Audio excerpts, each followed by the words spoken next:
Alright, this is a little different video for me. Actually, a couple of videos.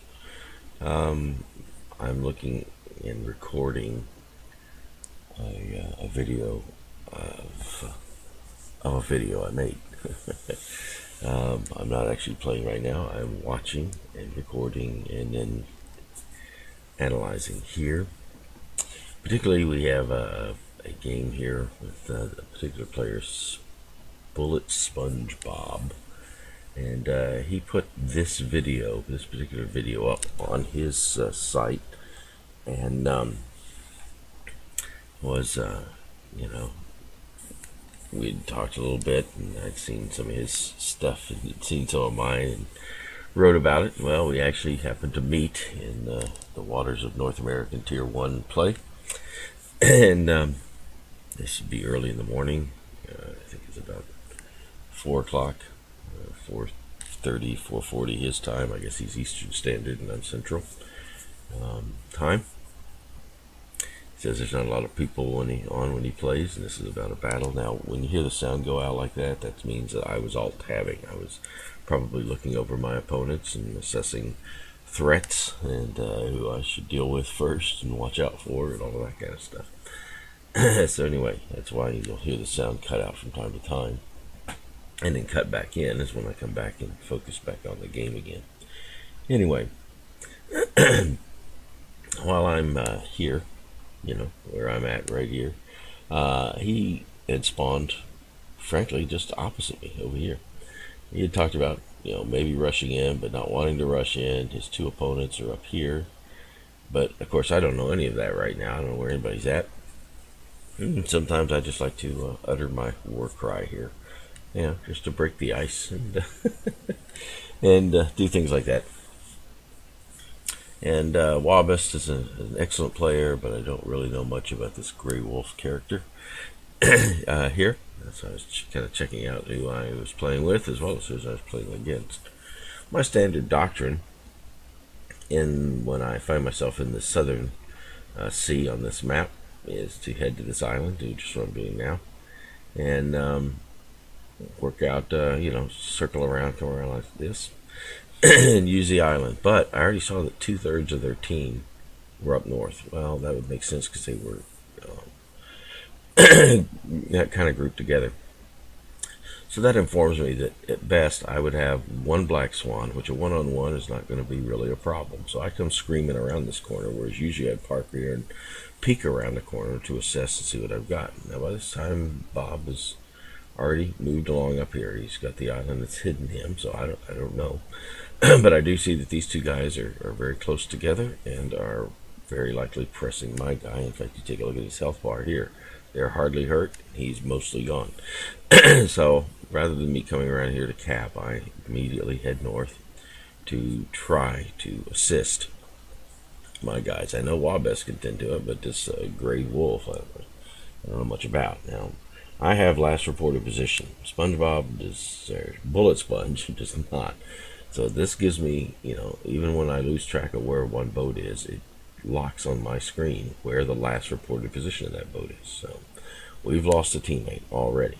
So now I have got to abandon this to get over here to take some pressure off of this because we have two boats. And this is where Bob shows up. Now, my guns were already pointed in that direction because that's where the enemy had to be. I not spotted here, not spotted here. So he says, so how did I know where he was? Well, my guns were already in that direction anyway. That had to be very likely where the third enemy would be coming along with the other two. I know where the citadels are. I try to lead far enough to where I hit in this area, and I've killed him with 11 citadels, not including just other aberrant hits. Took him totally down. So that was not a big issue. So, he says, well, how did he know where I was? Well, it's not that I knew where he was, but his guns truly were pointed, toward the enemy he saw, which was this boat, which was straight ahead, whereas my guns were pointed north anyway, because I knew that's where at least one enemy was and possibly two. So my guns were already where. There's no clairvoyance or anything. It's just a map awareness. So I don't know if this guy's coming back this way what he's doing, but Wabest already has that covered, so why not cover this side and get him one way or the other. Again, neither of us see him, but that's the last reported position, which is, you can click this area on the thing here, this little gear deal, and you can put last reported position. It's not a special mod, so anybody can do that. So now I just finished this guy up. He's doing the best he can, giving me his rear end, which is horrible. Look at the horrible spread of the Black Swan gun. Did you see that? I can shoot directly at him and still shoot over him, under him, and around him.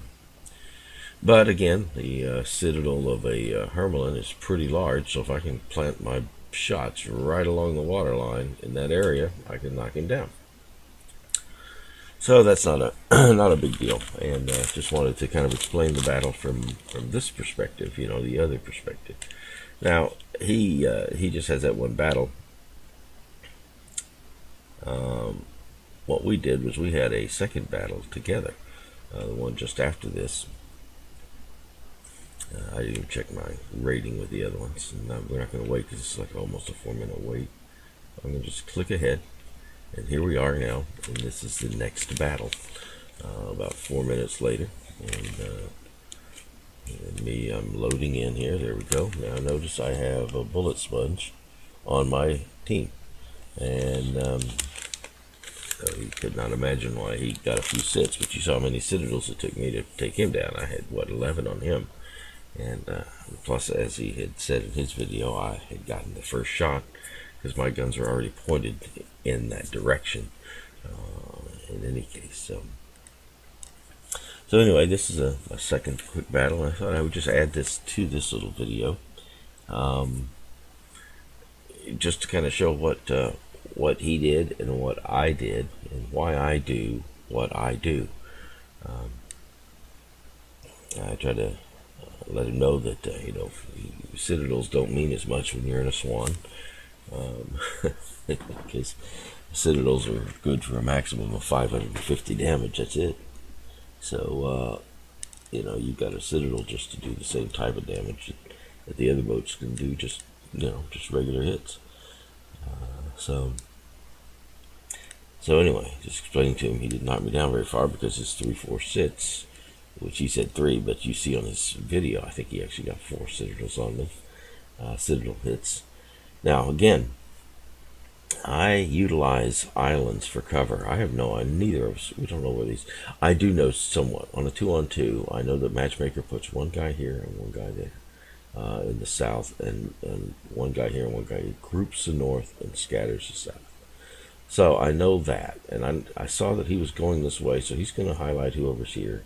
So I'm going to go ahead and rush. I would usually stay behind this island for a little bit and get an assessment, but since he's already given me data from his presence right there, I know that I can come on down because he's not seen anybody there yet, and I can come on down without somebody sneaking up on me. So I'm pressing on. This is a little different than what I would usually do, but here's where we differ, where I differ from most players, including BulletSponge. He just jets right on down, not knowing where people are. So now he finds himself against an excellent player, Wabest, excellent player, and but the islands are not affording him any protection. See that? He is not being protected by an island at all. He now has a second guy and such, but he's in front of the island, not behind the island, and he's that's the problem. So when Wabest sails on up here, there it is. He is a perfect target, and he's got nowhere to go. And so he's trying to turn to avoid Wabest hits, but look what he's doing. Now he's in the sights of the second. So now he finds himself in a predicament of being crossfired. And under crossfire, we see him losing his health tremendously, very quickly. Here, he's trying to shoot back, but he just is 2-on-1, and they're focusing him down, and he's in open water. And that's what I try not to do that. It's no good. When you can't get out in the middle of the water and become the subject of multiple boats, because you're not going to survive. You can't kill that guy, turn his guns, kill this guy. Can't do it. So that's why I utilize islands tremendously, because I don't want this to happen to me. Even now, I have my last report. These guys could be here. They could be turning around and going back. I don't know. All I know is I'm playing along this line, and I'm thinking how conventional or unconventional they may play. This guy can zoom here. Yeah, he was telling me about what they had, but of course my mod kind of keeps track of their damaging. So anyway, he could come this way. He can zoom up that way. He can go back. I don't know, but I do know that I'm not going to zoom out here and become a target for him and a target for Wabast. All right, I am mitigating. Wabast is down here, so this island is keeping Wabast from hitting me, so that I can try to make this a one-on-one battle and then a one-on-one battle, rather than coming out here and now it's a two-on-one battle and I can't win it. That's the secret. Try to make it. Doesn't matter how many boats you're facing, as long as you're facing one at a time. Okay, so I let the islands cover me from one. Wabast is down here somewhere, and this island covered me. So now I can just tend to this boat. Wabast can shoot all he wants, but he's not going to hit me because this island's going to protect me from his shots. Now we see that Red Rider, or whatever, doing well. I'm trying to shoot for his citadel over here in this back area. I didn't get a lot on him, but again, I'm backing up. Why? To let him move more favorably. Wabast could be coming up this way. I don't want to get two boats shooting at me, so I move back.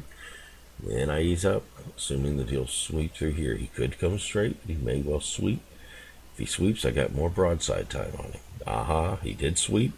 I aim and broadside, and broadside again. There's a citadel and a kill. Now so that was a one-on-one battle, and he took me down pretty well. Take a look at that. He knew where to shoot. He knew where to shoot, because he took me down severely. So I'm down to about a third health, while Wabast has about 60% health. So anyway, now I'm ready to face the second boat. One-on-one. Now we're going to do another one-on-one. I don't know where Wabast is at, but we'll do our best to find and eliminate that boat. I'm not in a big hurry. Some people say, why don't you just jet out there and get them? Because I'm trying to win. That again, a lot of people play this. They just want to shoot boats. Well, that's not very good.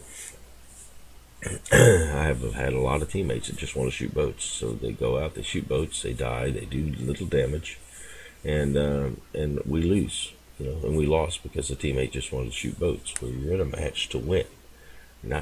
Shooting boats is a way to win. But shooting boats is not the only way to win. You can cap, you can win on points, and right now they're ahead by points because this guy spent a little time in our cap. So our cap quit accruing points like this while their cap kept going. So I am, in fact, behind the power curve right now, health-wise and point-wise. But Wabast never showed up. Why? Because they came all the way back around to here. And they're trying to do what I'm doing, but they only have 50% of their firepower, and they fire half as often. So there's the citadel, and there we take the citadels and the kill. So that's the next game, and a little explanation as to why I play the way I play, what my motivation and my strategy is in that situation. So anyway, hopefully be a little help to you. And if you ever see me play, you just know that I am working to win. I'm trying to win the match. Shooting boats is a way to win. But, sometimes you got to mitigate. You got to be careful when you shoot, how many boats you're shooting at the same time. How many boats you're opening yourself up to, and all that stuff. So hopefully it'll be at least a little bit of explanation as to what went on in that previous battle, and then in this battle just afterwards as well. All right. Hey, thanks for watching.